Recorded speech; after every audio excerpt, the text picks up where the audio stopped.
हस्तिनापुर के राजमहल में उस दिन एक विचित्र सभा सजी थी।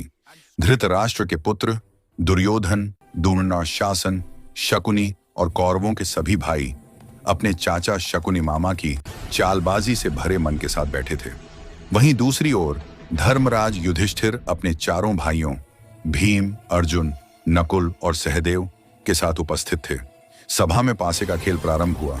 शकुनी ने कहा, राजन, पासा तो भाग्य का खेल है, देखिए कौन विजयी होता है। युधिष्ठिर धर्मराज थे, पर द्यूत का मोह उन्हें खींच लाया। वे बोले, ठीक है मामा, प्रारंभ कीजिए। शकुनी ने अपने जादुई पासे फेंके। हर बार पासे कौरवों के पक्ष में गिरे। युधिष्ठिर ने क्रमशः राज्य, धन, रथ, दास सब कुछ हार दिया। फिर उन्होंने अपने भाइयों को दांव पर लगाया और हार गए। फिर स्वयं को लगाया और हार गए। अब शकुनी ने मुस्कुराकर कहा, अभी भी एक दांव बचा है धर्मराज, आपकी पत्नी पांचों पांडवों की महारानी द्रौपदी। सभा में सन्नाटा छा गया। भीम ने क्रोध में दांत पीसते हुए कहा, भैया, यह अन्याय है। पर युधिष्ठिर धर्मपालक बोले, जो भी मैंने स्वीकार किया है उसके नियम निभाऊंगा। और वे द्रौपदी को भी दांव पर हार गए। शकुनी ने जोर से कहा, दुशासन, जाओ द्रौपदी को राजसभा में लाओ, अब वह दासी है। दुशासन हंसते हुए महल की ओर बढ़ा। द्रौपदी उस समय महारानी के वस्त्रों में थी। जब दुशासन ने आदेश सुनाया तो द्रौपदी ने कहा, जाओ दुशासन। युधिष्ठिर धर्मराज पहले स्वयं से पूछें, क्या वे स्वयं को हार चुके हैं या नहीं। यदि वे दास बन चुके हैं तो दासी किसी दास की नहीं होती। दुशासन ने उसकी बात अनसुनी की।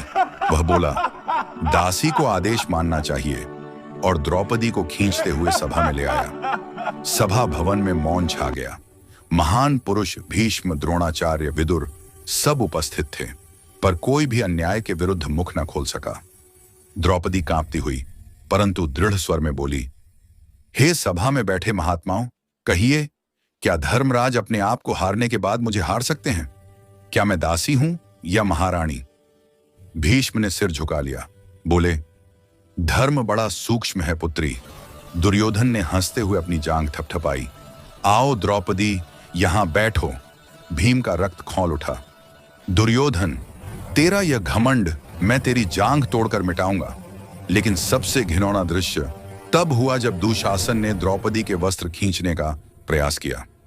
द्रौपदी ने हाथ जोड़कर पुकारा, हे कृष्ण, हे द्वारकाधीश, अब मेरी लाज केवल तुम्हारे हाथ है। तभी चमत्कार हुआ।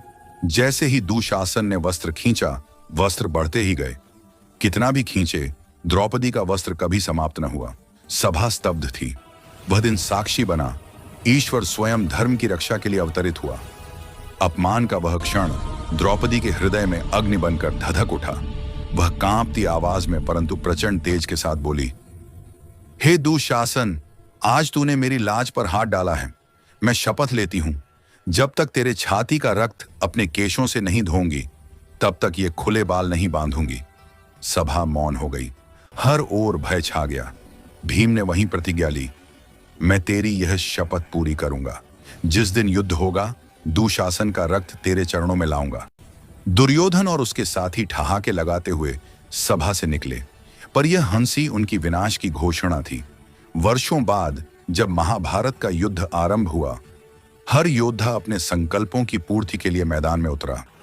भीम का लक्ष्य केवल एक था, दुशासन का वध और द्रौपदी की प्रतिज्ञा की पूर्ति। 13वें दिन के युद्ध में भीम ने दुशासन को देखा। उनकी आंखें लाल थीं, शरीर पसीने से भीगा हुआ। वे गर्जना करते हुए बोले, दुशासन, आज द्रौपदी की पुकार सुन ले।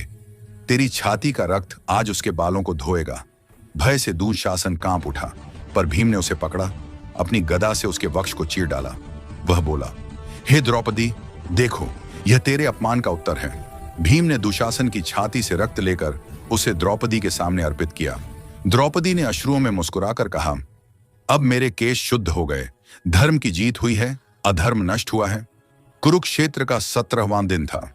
रक्त से भरा मैदान, टूटे रथ, घायल योद्धा। हवा में बारूद नहीं, पर प्रतिशोध की गंध थी। भीम का चेहरा लाल था। उनकी आंखों में केवल एक ही छवि घूम रही थी, द्रौपदी की वह पुकार जब उसने कहा था, जब तक दुशासन का रक्त अपने केशों से नहीं धोऊंगी, तब तक ये खुले बाल नहीं बांधूंगी। भीम ने गदा कसकर पकड़ी। उन्होंने आकाश की ओर देखा और बोले, हे केशव, आज द्रौपदी के आंसुओं का हिसाब पूरा करना है। तभी सामने से दुशासन अपने रथ पर आता दिखा। उसके मुख पर वही घमंडी मुस्कान थी जो सभा में थी। दुशासन ने चिल्लाकर कहा, अरे भीम, अभी भी उस दासी के लिए जी रहा है। वो अपमान भूल जा, वो तो हमारे घर की जीत थी। भीम ने दांत भींचे, रथ रोक दिया और गरज कर बोले, दुशासन, द्रौपदी की आंखों के आंसू मेरी नसों में लावा बन चुके हैं। आज तू उसी लावे में जलेगा। भीम ने दौड़ लगाई। उनका प्रत्येक कदम पृथ्वी हिला रहा था। गदा का एक वार दुशासन का रथ चकनाचूर, दूसरा वार उसकी भुजा टूटी, तीसरा वार छाती चीर डाली। भीम ने दोनों हाथों से उसे उठाकर फेंका। दुशासन, जिस हाथ से तूने द्रौपदी के वस्त्र खींचे थे, वही हाथ आज तेरे शरीर से अलग होंगे। और अगले ही क्षण भीम ने उसकी भुजाएं तोड़ दी। पूरा कुरुक्षेत्र गूंज उठा। जय श्री कृष्ण, जय धर्मराज। दुशासन की देह निर्जीव पड़ी थी। भीम उसके ऊपर झुके, फिर धीरे धीरे बोले, हे दुशासन, यह तेरे पापों का परिणाम है। उन्होंने दुशासन की छाती से रक्त अपने हाथों में लिया। वह रक्त गर्म था जैसे वर्षों की आग। भीम की आंखों में आंसू आ गए। उन्होंने याद किया, वह सभा, द्रौपदी के फटे वस्त्र, भीष्म का मौन चेहरा और द्रौपदी की वह कांपती आवाज। हे धर्मराज, क्या मैं दासी हूं? भीम ने उसी क्षण अपने भीतर की सारी वेदना निकाल दी। उन्होंने रक्त से अपने माथे पर तिलक लगाया और बोले, हे कृष्णा, द्रौपदी, देख, आज तेरी प्रतिज्ञा पूरी हुई। तेरे खुले केश अब सम्मान से झूम सकेंगे। फिर वे उस रक्त को लेकर शिविर पहुंचे जहां द्रौपदी युद्ध भूमि के समीप थी। द्रौपदी ने भीम को देखा। उनके शरीर पर युद्ध के निशान थे, पर आंखों में संतोष की चमक थी। भीम ने कहा, हे कृष्णा, आज तेरे अपमान का उत्तर मैंने दे दिया। तेरी प्रतिज्ञा अब पूरी हुई। तेरे केश फिर से बांध दे। द्रौपदी के नेत्र भर आए। वह धीरे से बैठी, दोनों हाथों से अपने बालों को पकड़ा और बोली, अब धर्म जीवित है, अब मैं इन्हें बांध सकती हूं। उसने अपने बालों में दुशासन के रक्त का एक तिलक लगाया, फिर हाथ जोड़कर कहा, हे भीम, तूने न केवल मेरा अपमान मिटाया, बल्कि हर स्त्री के सम्मान का प्रतिशोध लिया है। वह दिन था जब एक नारी की प्रतिज्ञा ने कुल के विनाश का अध्याय पूरा किया। यह प्रतिज्ञा केवल प्रतिशोध नहीं थी, यह नारी के सम्मान की शपथ थी। महाभारत हमें सिखाता है कि जहां नारी का अपमान होता है, वहां कुल और राज्य दोनों का नाश होता है।